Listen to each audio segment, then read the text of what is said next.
Hello दोस्तों, नमस्कार। दिन भर की बड़ी खबर बिना देरी के बताएंगे, जहां सबसे पहले बताएंगे ड्रैगन से निपटने का मास्टर प्लान बताया है। दोस्तों, जयशंकर जी ने बता दिया है दुनिया के लिए एक बहुत बड़ी अनोखी समस्या है चाइना। जी हां दोस्तों, तो वहीं बताएंगे पेंसिल्वेनिया की रैली में फिर एक बार खतरे में पड़ी ट्रंप की जान। जी हां, ट्रंप की सुरक्षा पर बहुत बड़े खतरे की खबर निकलकर सामने आई है, जहां पर बताएंगे इस मामले में एक शख्स को गिरफ्तार किया गया है। दोस्तों, तो वहीं बताएंगे लाओस में मुश्किल में फंस गए थे 47 लोग, भारतीय दूतावास ने संकट मोचक बनकर बचाई उनकी जान। दोस्तों, तो वहीं बताएंगे आखिर क्यों प्रधानमंत्री नरेंद्र मोदी जी से पहले न्यूयॉर्क के दौरे पर जाएंगे राहुल गांधी। आखिर क्या है दोस्तों बड़ा कारण, तो वहीं आपको बताएंगे प्रधानमंत्री मोदी जी को काले झंडे दिखाने के मामले में मुंबई पुलिस का बहुत बड़ा एक्शन। दोस्तों, एक से एक बड़ी जानकारी बताएंगे, बस आप वीडियो के अंत तक बने रहेगा। और खबरों में आगे बढ़ने से पहले देश भारत का निरंतर विकास होते हुए देखना चाहते हैं तो वीडियो को लाइक करके, चैनल को सब्सक्राइब करके, बेल आइकन दबा के कमेंट में जय हिंद अवश्य कह दीजिएगा। तो बात करें पहली बड़ी खबर की, जहां दुनिया के लिए अनोखी समस्या है चीन। जयशंकर ने कहा ड्रैगन से निपटने का मास्टर प्लान भी बताया। दोस्तों, भारत और चीन की सेनाएं पिछले 4 साल से पूर्वी लद्दाख में आमने सामने जमी हुई हैं। भारत को डराने के लिए चीन ने अपने कई खतरनाक हथियार भी बॉर्डर पर तैनात किए, लेकिन भारत ने ईंट का जवाब पत्थर से देते हुए समान मात्रा में सैनिक और हथियार सरहद पर पहुंचा दिए। इसके बाद से चीन ठिठका हुआ है और समझ नहीं पा रहा कि हालात से निपटने के लिए करे तो करेगा। अब इस मुद्दे पर भारतीय विदेश मंत्री डॉक्टर जयशंकर जी ने अपनी प्रतिक्रिया दी। दोस्तों, जयशंकर जी ने चीन को एक अनोखी समस्या करार देते हुए कहा है कि ट्रेड और सिक्योरिटी के सेक्टर में चीन की ओर से कई चुनौतियां पेश की जा रही हैं। हालांकि ये सब भारतीय सीमा से परे है, जिसका हमारे देश पर ज्यादा असर नहीं पड़ने वाला। उन्होंने कहा कि चीन में एक अनोखी राजनीति और एक अनोखी अर्थव्यवस्था है। जब तक कोई चीन की इस विशिष्टता को समझने की कोशिश नहीं करेगा, तब तक वहां से निकलने वाले फैसले और नीतिगत नुस्खों का भी ढंग से आकलन न कर सकेगा। तो वही बता दें, पेंसिल्वेनिया की रैली में फिर खतरे में पड़ी ट्रंप की सुरक्षा। पत्रकार दीर्घा में घुसे युवक को पुलिस ने धर दबोचा। बता दें, पेंसिल्वेनिया के जॉन्सटाउन में शुक्रवार को अमेरिका के पूर्व राष्ट्रपति डोनाल्ड ट्रंप की सुरक्षा एक बार फिर खतरे में पड़ गई, जब वो यहां चुनावी रैली करने पहुंचे थे। कार्यक्रम के दौरान एक व्यक्ति पत्रकार दीर्घा में घुस गया। इसके बाद वो मंच पर चढ़ने की कोशिश करने लगा। इससे अमेरिकी सीक्रेट सर्विस के कर्मियों में हड़कंप मच गया। हालांकि पुलिस ने उसको घेर लिया और टेजर के जरिए उसे काबू में कर लिया। इससे करीब 1 महीने पहले पेंसिल्वेनिया में ही ट्रंप पर जानलेवा हमला हुआ था, जब हमलावर की गोली उनके कान को छूते हुए निकली थी। जवाब में सीक्रेट सर्विसेज ने उसे मार गिराया था। दोस्तों, इस ताजा घटना में युवक को पकड़ लिया गया है। उससे पूछताछ की जा रही है, आखिर वो क्यों पत्रकार के दीर्घा में घुसा। तो वहीं दोस्तों आपको बता दें, लाओस में मुश्किल में फंस गए थे 47 लोग, भारतीय दूतावास ने संकट मोचक बनकर बचाई जान। जी हाँ, लाओस में 47 भारतीय बहुत बुरे काम में फंस गए थे, मगर हमेशा की तरह भारतीय दूतावास उनके लिए संकट मोचक बन गया। दूतावास के अधिकारियों ने साइबर स्कैम केंद्रों में फंसे कम से कम 47 भारतीयों को देश के बोकेओ प्रांत से सुरक्षित निकलने में सफलता पाई है। दक्षिण पूर्व एशियाई देश में स्थित भारतीय दूतावास ने शनिवार को यह जानकारी दी। भारतीय प्राधिकारी नागरिकों को लाओस में फर्जी नौकरी की पेशकश के प्रति सतर्क करते हुए उनसे धोखाधड़ी से बचने के लिए हर सावधानी बरतने का आग्रह कर रहे हैं। बता दें कि भारतीय मिशन ने अब तक लाओस से 635 भारतीयों को बचाया है और उनकी सुरक्षित भारत वापसी सुनिश्चित की है। तो वहीं बता दें, प्रधानमंत्री मोदी जी के न्यूयॉर्क दौरे से पहले राहुल गांधी जाएंगे अमेरिका। सैम पित्रोदा ने दे दिया कार्यक्रम का पूरा ब्यौरा। बता दें, विपक्ष के नेता राहुल गांधी जल्द ही 3 दिवसीय अमेरिकी दौरे पर जाने वाले हैं। इंडियन ओवरसीज कांग्रेस के अध्यक्ष सैम पित्रोदा ने यह जानकारी दी है। वो प्रधानमंत्री नरेंद्र मोदी के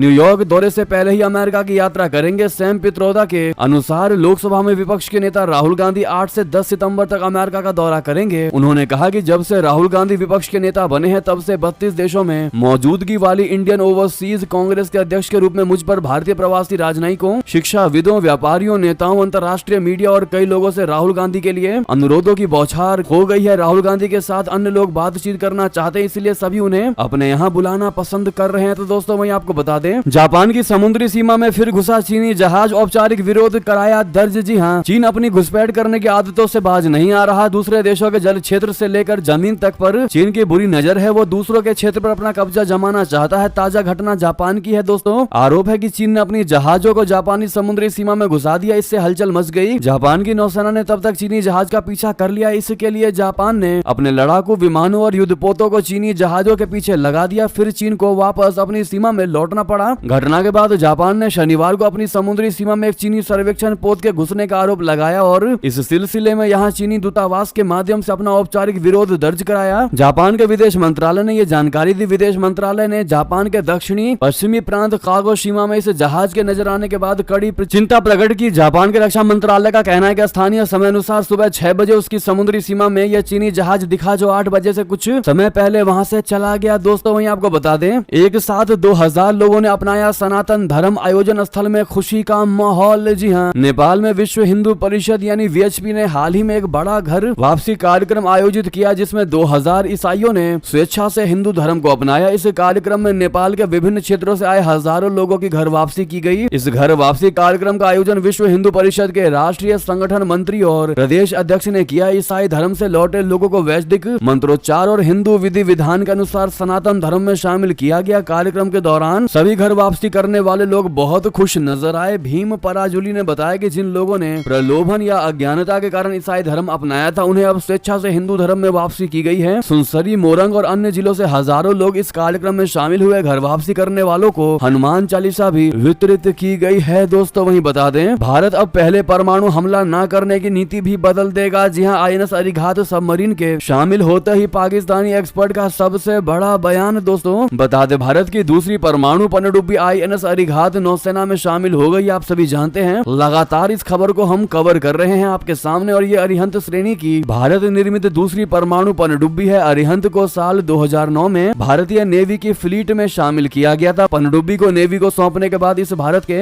रक्षा मंत्रालय ने कहा है कि यह पनडुब्बी भारत के परमाणु तिकड़ी को मजबूत करते हुए क्षेत्र में रणनीतिक संतुलन और शांति स्थापित करने में मदद करेगी। भारत की इस परमाणु पनडुब्बी की धमक पड़ोसी देश चीन और पाकिस्तान तक भी पहुंची है। पाकिस्तान के राजनीतिक टिप्पणीकार कमर चीमा ने अपने यूट्यूब चैनल पर इस पनडुब्बी के बारे में बात की है। उन्होंने इससे भारत के चीन और पाकिस्तान पर असर के बारे में भी जानकारी दी। बता दें, कमर चीमा ने कहा कि भारत लगातार अपनी सैन्य ताकत को बढ़ा रहा है। राजनाथ सिंह ने हाल ही में अपने अमेरिकी दौरे पर भी नेवी की ताकत को बढ़ाने के लिए कुछ संस्थानों के दौरे किए। इस पनडुब्बी के इंडिया की नेवी में शामिल होने के बाद साफ है कि दिल्ली अपना मुकाबला चीन से लेकर चल रहा है। चीन से मुकाबले के लिए ही वो अपनी ताकत बढ़ा रहा है। कमर चीमा ने आगे कहा कि इंडिया अपने परमाणु हथियारों के जखीरे को बढ़ा रहा है। इसे उसकी क्षेत्रीय संतुलन की कोशिश की तरह भी देखा जाना चाहिए। चीन के पास भले ही इस तरह की सबमरीन ज्यादा है, लेकिन भारत ने ये बताने की कोशिश की है कि वो भी खाली नहीं बैठा है। चीमा का मानना है कि इंडिया की सबमरीन से पाकिस्तान के लिए कोई परेशानी नहीं है। इंडिया के पास न्यूक्लियर सबमरीन पहले भी थी। इंडिया ने अपनी ताकत को बढ़ाया है क्योंकि चीन अक्सर समुद्र में भारत को आंख दिखाता रहा है। दोस्तों वहीं बता दें, आत्मनिर्भर भारत चीन को टक्कर देने के लिए कर रहा है स्वदेशी फाइटर जेट तैयार। 2028 तक पूरा होगा ये प्रोजेक्ट। जी हां, भारत अब समय के साथ तेजी से आत्मनिर्भरता की ओर बढ़ रहा है। इसी कड़ी में अब भारत एक ऐसे स्वदेशी लड़ाकू विमान को तैयार कर रहा है जो चीन को कड़ी टक्कर देगा। भारत पड़ोसी देश चीन को सबक सिखाने के लिए 5.5 पीढ़ी के लड़ाकू विमान AMCA को तैयार करेगा। स्वदेशी रूप से विकसित करने के लिए एडवांस्ड मीडियम कॉम्बैट एयरक्राफ्ट का 2028 तक पहला प्रोटोटाइप बनाने की तैयारी की जा रही है। सूत्रों के मुताबिक 5.5 पीढ़ी का AMCA भारत का पहला स्वदेशी स्टील्थ विमान होगा। इसका वजन लगभग 27 टन होगा। ये अपने साथ काफी ज्यादा वजन के हथियार ले जाने में भी सक्षम होगा। दोस्तों वही बता दें, अमेरिका की कटी नाक रूसी हमले में यूक्रेन का खतरनाक विमान F-16 हो गया टुकड़े टुकड़े। जेलेंस्की ने वायुसेना प्रमुख को कर दिया बर्खास्त। जी हाँ, यूक्रेन रशिया युद्ध में अमेरिका से यूक्रेन को मिला अत्याधुनिक युद्धक विमान F-16 क्रैश होने पर जहां दुनिया में अमेरिका पर उंगलियां उठने लगी हैं, वहीं यूक्रेनी राष्ट्रपति व्लादिमीर जेलेंस्की के फैसले ने अंतर्राष्ट्रीय स्तर पर हलचल मचा दी है। यूक्रेनी सेना ने कहा है कि अमेरिका से मिले इन विमानों में से एक विमान F-16 रूसी हमले में टुकड़े टुकड़े हो गया, जिसके बाद जेलेंस्की ने वायुसेना के चीफ को बर्खास्त कर दिया। ये कदम उस समय आया जब यूक्रेन रूस के साथ चल रहे संघर्ष में पश्चिमी समर्थन के तहत प्राप्त F-16 विमानों का उपयोग कर रहा है। दोस्तों वहीं बता दें, रूस की सेना के खिलाफ उत्तरी यूक्रेन की महिलाएं रूसी सैनिकों को दे रही है जहर, सीक्रेट तरीके से कर रही है काम। दोस्तों रशिया और यूक्रेन का युद्ध चल रहा है। इस युद्ध में लगातार रूस की बढ़त बनी हुई है, लेकिन यूक्रेन की कई महिलाएं रूसी सेना को टक्कर देने में लगी है। रूस के कब्जे वाले यूक्रेन में महिलाओं का एक समूह है। ये सीक्रेट समूह रशिया के खिलाफ काम कर रहा है। फरवरी 2023 में इस समूह का गठन हुआ था, जिसमें सिर्फ महिलाएं हैं। जापोरिजिया में सिर्फ 3 महिलाओं ने इसे शुरू किया था। देखते ही देखते अब ये 1000 महिलाओं का समूह बन गया है। ये महिलाएं पुतिन की सेना के खिलाफ प्रोपेगेंडा चला रही हैं, साथ ही कई बार उन्हें जहर भी दे रही हैं। दोस्तों वही बता दें, चीन ने फिलीपींस के साथ फिर बढ़ाया तनाव। समुद्र में जहाज को मारी टक्कर, दोनों का एक दूसरे पर बड़ा आरोप। दोस्तों दक्षिण चीन सागर में फिलीपींस और चीन के बीच फिर विवाद देखने को मिल रहा है। दोनों देशों ने एक बार फिर एक दूसरे पर आरोप लगाना शुरू कर दिया है। फिलीपींस और चीन दोनों एक दूसरे पर विवादित जल में तटरक्षक जहाजों को जानबूझकर टक्कर मारने का आरोप लगा रहे हैं। दोनों देशों के बीच ये सबसे नवीनतम झड़प की घटना है। इस बार टक्कर सवीना शोल के पास हुई है। एक महीने ये दोनों देशों के बीच 5वीं बार हुआ समुद्री टकराव है। बीजिंग लगभग पूरे दक्षिण चीन सागर पर अपना दावा करता आया है। चीन ऐसे कुछ हिस्सों को अपना बताता है जिस पर फिलीपींस, ब्रुनेई, मलेशिया, ताइवान और वियतनाम भी अपना दावा करते हैं। जलमार्ग के हिस्से से हर साल $3 ट्रिलियन का व्यापार होता है। इस इलाके को तेल, प्राकृतिक गैस भंडार के साथ साथ मछली भंडार से समृद्ध माना जाता है। तो वहीं ये भी आपको बता दे, एक और खतरनाक मिसाइल की तलाश में है फिलीपींस। भारत से ब्रह्मोस खरीद कर दिखा चुका है चीन को आंख। अब किस हथियार की बारी है बता दे। पूर्वी एशियाई देश फिलीपींस अपनी सुरक्षा और संप्रभुता को मजबूत करने के लिए एक और बड़ा कदम उठा रहा है। हाल ही में फिलीपींस ने भारत के साथ ब्रह्मोस मिसाइल खरीद कर चीन की विस्तारवादी नीतियों को चुनौती दी है। अब फिलीपींस ने अमेरिका से टाइफोन मिसाइल लॉन्चर हासिल करने की ओर कदम बढ़ाया है। इस अत्याधुनिक मिसाइल प्रणाली की वजह से दक्षिण चीन सागर में फिलीपींस चीन को काउंटर कर सकता है। फिलीपींस की सेना के प्रमुख जनरल रोमियो ब्रोनर जूनियर का कहना है कि देश की सुरक्षा रणनीति में बाहरी खतरों से निपटने के लिए नई मिसाइल प्रणालियों की खरीद बेहद जरूरी है। टाइफोन मिसाइल सिस्टम 240 किलोमीटर से लेकर 2500 किलोमीटर तक की दूरी पर निशाना साध सकता है, जिससे यह दक्षिण चीन सागर और ताइवान स्ट्रेट जैसे संवेदनशील इलाकों को कवर कर सकती है। वहीं बता दें, तालिबान को संयुक्त राष्ट्र ने दी राहत। महिलाओं पर कड़े प्रतिबंधों के बावजूद भी संपर्क बना रहने का दे दिया है राहत। बता दें, संयुक्त राष्ट्र तालिबान सहित अफगानिस्तान में सभी हितधारकों के साथ संपर्क बनाए रखेगा, भले ही वहां के शासकों ने महिलाओं के सार्वजनिक स्थानों पर बोलने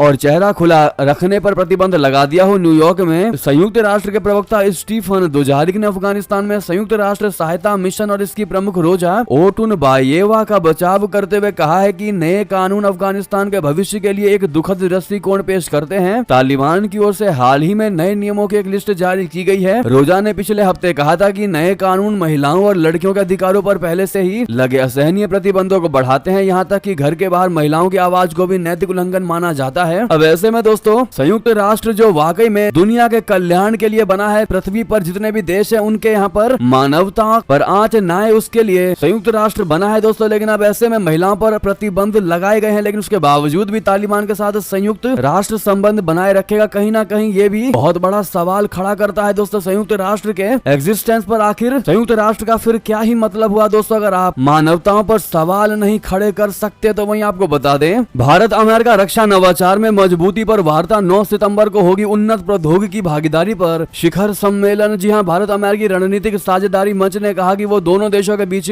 रक्षा नवाचार में उन्नत प्रौद्योगिकी भागीदारी को मजबूत करने के लिए अमेरिका में अपने रक्षा शिखर सम्मेलन का 3रा संस्करण आयोजित करेगा। उसने एक्स पर कहा कि हमने स्टैनफोर्ड के guardian note centre for national security innovation के सहयोग से इंडक्स एक्स शिखर सम्मेलन 9 से 10 सितंबर को आयोजित करेंगे। USISPF ने एक बयान में कहा कि शिखर सम्मेलन रक्षा नवाचार में उन्नत प्रौद्योगिकी साझेदारी को मजबूत करने के लिए दोनों देशों के प्रमुख रक्षा नीति निर्माताओं को एक साथ लाएगा। वहीं बता दें, पुतिन पर मंडराया खतरा। मंगोलिया दौरे से पहले बड़ी बेचैनी, क्या अगले हफ्ते हो जाएंगे व्लादिमीर पुतिन गिरफ्तार। दरअसल रूस के राष्ट्रपति व्लादिमीर पुतिन अगले हफ्ते मंगोलिया का दौरा करेंगे, जबकि उनके खिलाफ अंतर्राष्ट्रीय अपराध न्यायालय ने गिरफ्तारी का वारंट जारी किया हुआ है। मंगोलिया चूंकि ICC का मेंबर है, ऐसे में सवाल उठ रहे हैं कि पुतिन को इस दौरे के दौरान गिरफ्तार कर लिया जाएगा। इस सवाल के बीच क्रेमलिन की तरफ से कहा गया है कि मंगोलिया के राष्ट्रपति उखना खुरेल सुख के बुलावे पर 3 सितंबर 2024 को रूसी राष्ट्रपति व्लादिमीर पुतिन मंगोलिया की आधिकारिक यात्रा पर होंगे। ये यात्रा सोवियत और मंगोलियाई सेनाओं की जापानी सेनाओं पर खलखीन गोल नदी के किनारे मिली जीत की 50वीं वर्षगांठ के मौके पर हो रही है। वहीं बता दें, उड़ान के बाद रूस का Mi-8T हेलीकॉप्टर लापता, 22 लोग हैं सवार। जी हां, रूस में बड़े हादसे की खबर है। दरअसल रूस का एक हेलीकॉप्टर उड़ान के दौरान लापता हो गया है। हेलीकॉप्टर के दुर्घटनाग्रस्त होने की आशंका है। हेलीकॉप्टर जिस वक्त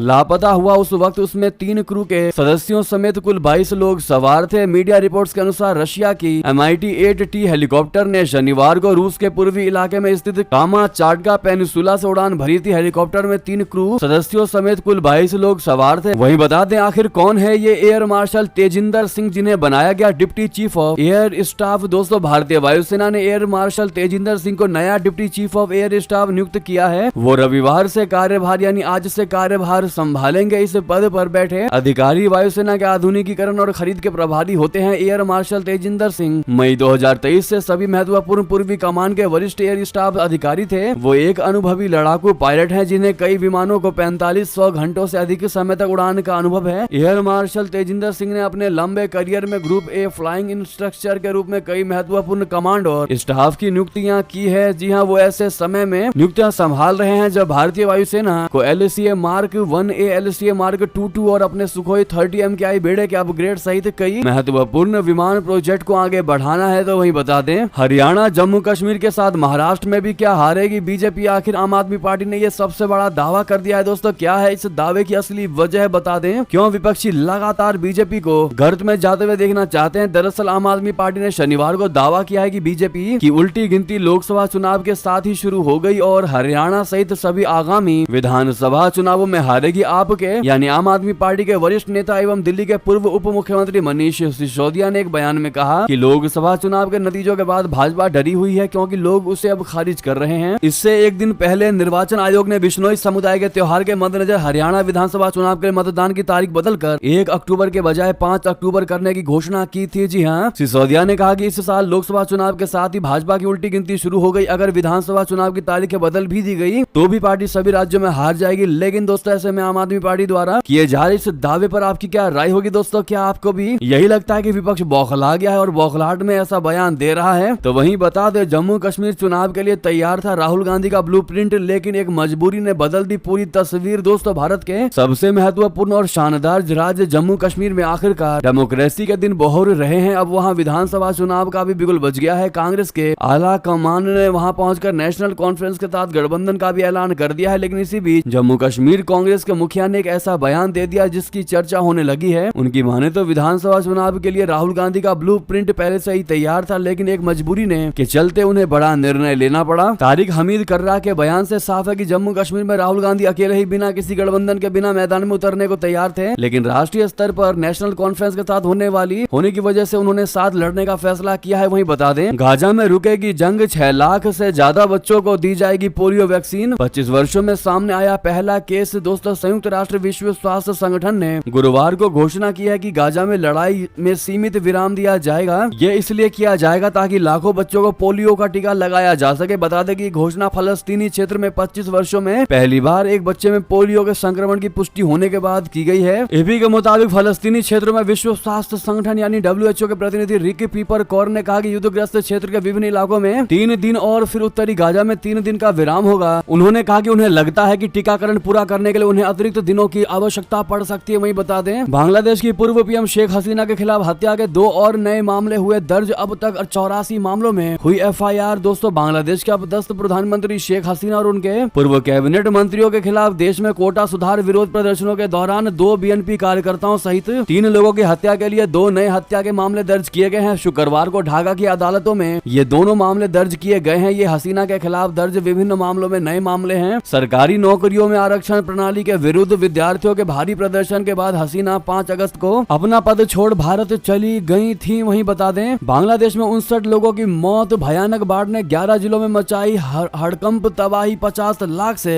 भी ज्यादा लोग हुए प्रभावित। दोस्तों, बांग्लादेश में आई विनाशकारी बाढ़ ने लोगों का जीना मुहाल कर दिया है। पड़ोसी मुल्क में आई बाढ़ की वजह से 11 जिलों में करीब 54 लाख लोग प्रभावित हुए हैं। वहीं बाढ़ से जुड़ी घटनाओं में 6 महिलाओं और 12 बच्चों सहित कम से कम 59 लोग काल के गाल में समा गई। वहीं बता दें, प्रधानमंत्री मोदी जी को काले झंडे दिखाने के मामले में मुंबई पुलिस का बड़ा एक्शन। कांग्रेस के 14 नेताओं पर FIR। दोस्तों, प्रधानमंत्री नरेंद्र मोदी जी ने शुक्रवार यानी 30 अगस्त को महाराष्ट्र का दौरा किया था। इस दौरान वो आर्थिक राजधानी मुंबई और पालघर का दौरा किया। इस दौरे के दौरान प्रधानमंत्री नरेंद्र मोदी जी को कांग्रेस नेताओं और पदाधिकारियों के भारी विरोध का सामना करना पड़ा। इस मामले में मुंबई पुलिस ने बड़ा एक्शन लिया है। प्रधानमंत्री नरेंद्र मोदी के मुंबई में काला झंडा दिखाने के मामले में मुंबई पुलिस ने कांग्रेस नेताओं और पदाधिकारियों के खिलाफ मामला दर्ज किया है। इस मामले में मुंबई पुलिस ने भारतीय न्याय संहिता की अलग अलग धाराओं में कांग्रेस के कई नेताओं के खिलाफ मामला दर्ज किया है। दोस्तों, वहीं बता दें, तेजस्वी यादव ने हिमंता बिश्व शर्मा को बता दिया योगी का चीनी वर्जन। बीजेपी भड़क उठी, बोली समा गई सैम पित्रोदा की मानसिकता। जी हां, असम के CM हिमंता बिश्व शर्मा को